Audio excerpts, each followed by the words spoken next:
جب میں اسکول سے واپس آتا تو دروازہ کھٹکھٹانے کی ضرورت نہیں پڑتی تھی، دروازہ خود بخود کھل جاتا اور سامنے ماں کا دمکتا ہوا چہرہ میری راہ دیکھتا ہوتا۔ وہ اپنی مسکراہٹ کے ساتھ میرا استقبال کرتی، مجھے دعائیں دیتی اور پھر میں صحن میں جا کر اینٹوں کے چولہے کے قریب بیٹھ جاتا۔ ماں اپنے ہاتھوں سے تازہ اور گرم روٹیاں بنا کر میرے سامنے رکھتی اور میں مزے سے کھانے میں مشغول ہو جاتا۔ اگر کبھی میرا پسندیدہ کھانا پکا ہوتا تو ماں مسکراتے ہوئے کہتی کہ چلو مقابلہ کرتے ہیں۔ مقابلہ دلچسپ ہوتا تھا۔ وہ روٹی توے سے اتارتی اور کہتی کہ اب دیکھتے ہیں کہ میں اگلی روٹی پہلے بناتی ہوں یا تم اسے پہلے ختم کرتے ہو۔ کمال کا اتفاق یہ تھا کہ جیسے ہی میں ایک نوالا منہ میں لیتا دوسری روٹی میرے سامنے آ جاتی۔ یوں میں نہ جانے کتنی روٹیاں کھا جاتا اور کبھی فیصلہ نہیں ہو پاتا کہ جیت کس کی ہوئی۔ ہمارے گھر کے اصول تھے جن پر سب عمل کرتے تھے۔ مغرب کے بعد گھر سے باہر نکلنے کی اجازت نہیں تھی، لیکن جب تعلیم مکمل کرنے کے بعد مجھے لاہور میں ایک اخبار میں ملازمت ملی تو دیر رات گھر آنا معمول بن گیا۔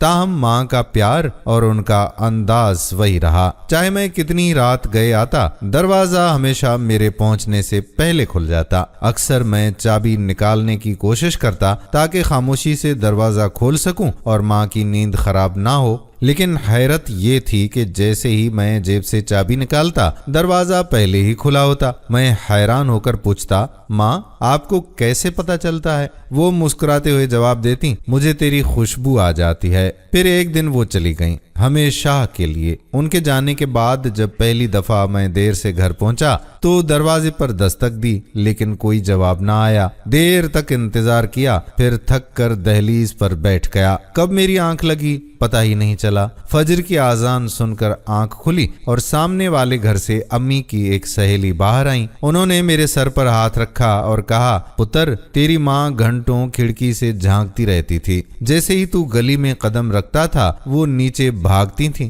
انہوں نے کھڑکی کی طرف اشارہ کرتے ہوئے کہا کہ پتر اب یہ کھڑکی کبھی نہیں کھلے گی۔ ماں کے جانے کے بعد وہ کھڑکی تو وہیں رہی، لیکن اب وہ مسکراتا چہرہ کبھی نظر نہیں آیا۔ لاہور میں اپنے گھر جانا ہوتا ہے لیکن وہ کھڑکی بند رہتی ہے، اس کے ساتھ ماں کا لمس اور پیار بھی ہمیشہ کے لیے بند ہو گیا ہے۔ ماں کی محبت اور قربانیوں کی عظمت کو سلام، جو زندگی بھر ہمارے لیے بے لوث رہتی ہیں اور جن کے جانے کے بعد ان کی یادیں دل کے خانوں میں ہمیشہ زندہ رہتی ہیں۔ ماں کی قدر کریں اس سے پہلے کہ ماں یہاں سے رخصت ہو جائے۔ اللہ پاک تمام ماؤں کی حفاظت کرے اور انہیں صحت بخش زندگی عطا فرمائے، اور جن کے ماں باپ اس دنیا سے رخصت ہو چکے ہیں اللہ پاک ان کی مغفرت فرمائے، آمین۔ ویڈیو پسند آئی ہو تو شیئر ضرور کر دیں۔ آنے والی ویڈیو تک اپنے میزبان قادر بخش کلہوڑوں کو اجازت دیجیے۔ اللہ حافظ۔